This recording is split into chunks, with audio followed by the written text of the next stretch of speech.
Hello ladies and gentlemen, and welcome to the next part of this episode. This is the last slide from the previous part, just to remind you where we got to.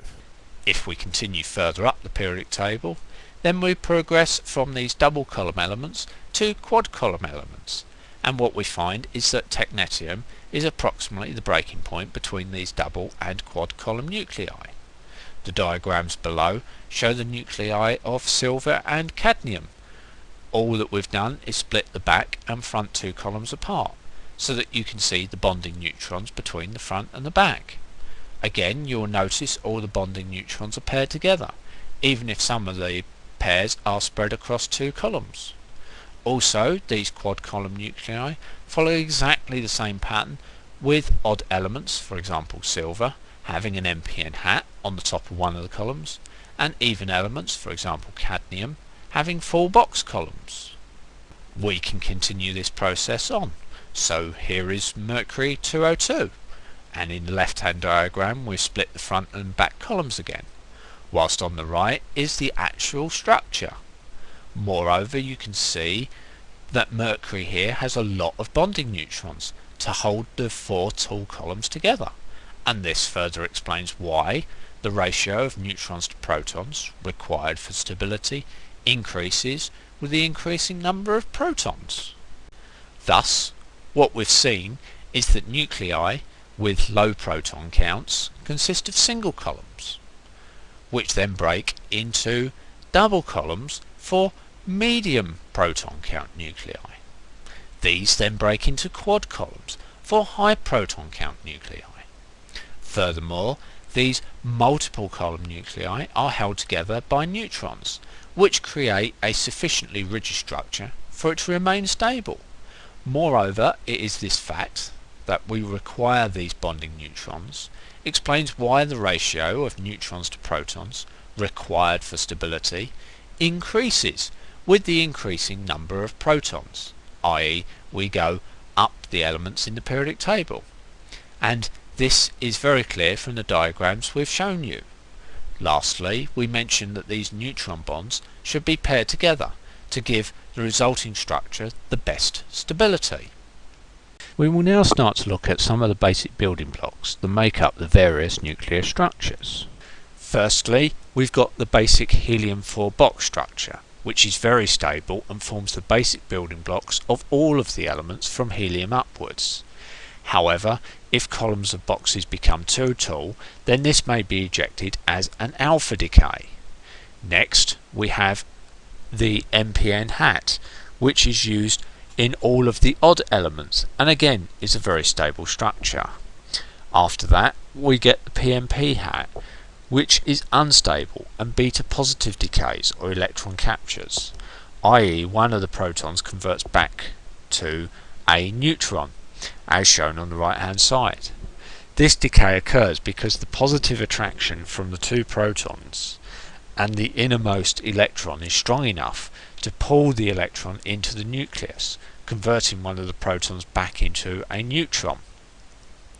Furthermore, as we mentioned in the previous video, the lone proton that is left will not stay on the side of the hat as shown for long, as this is a more energetic state compared to the NPN hat above.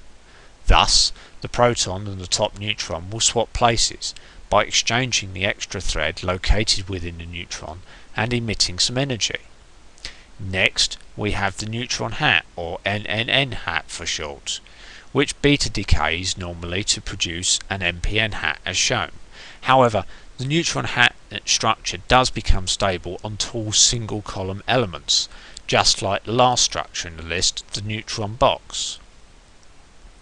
On other structures, this neutron box undergoes two separate, although they can be in very quick succession, beta decays to produce the standard helium-4 box. Continuing on, we have the neutron roof, which is stable everywhere apart from on single columns which contain 3 boxes or less. On these structures it beta decays because there are insufficient protons to stabilise both the neutrons within this structure. The converse is true with the PM roof, which is only stable on single column elements up to 3 boxes high. After that, it beta positive decays, producing the neutron roof, because it upsets the electron structure, and there is now sufficient number of protons to attract an electron into the nucleus. It is this fact that the PM roof is only stable for single columns up to 3 boxes high, and that there are no other appendages containing an odd number of neutrons and protons, that explains why only hydrogen-2, lithium-6, boron-10 and nitrogen-14 are the only stable isotopes with an odd number of protons and neutrons. The next item in the list is a neutron lid, which is highly unstable and rapidly gets ejected from the nucleus. Conversely, bonding neutrons are very stable and are required to hold the multi-column structures together, as this cannot be done with protons, as this would lead to proton-proton bonding, which is highly unstable. Now moving on to the tall hat structures. These all act like their normal hat counterparts, since they all contain another pair of protons or neutrons at the bottom of the hat. Thus the top structure, a PN-PNP hat, acts similar to an NPN hat and is stable.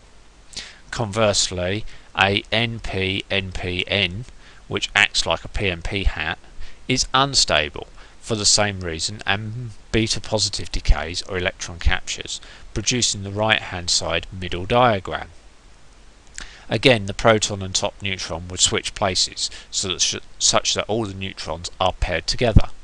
Lastly, we've got the PNNNP hat, which acts like a neutron hat and thus usually beta decays as shown.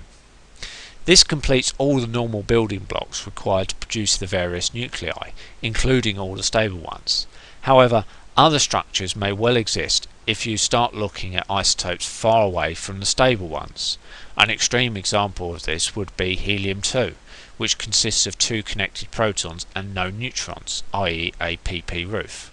Well, this is highly unstable structure, and the protons will just fly away from each other extremely quickly.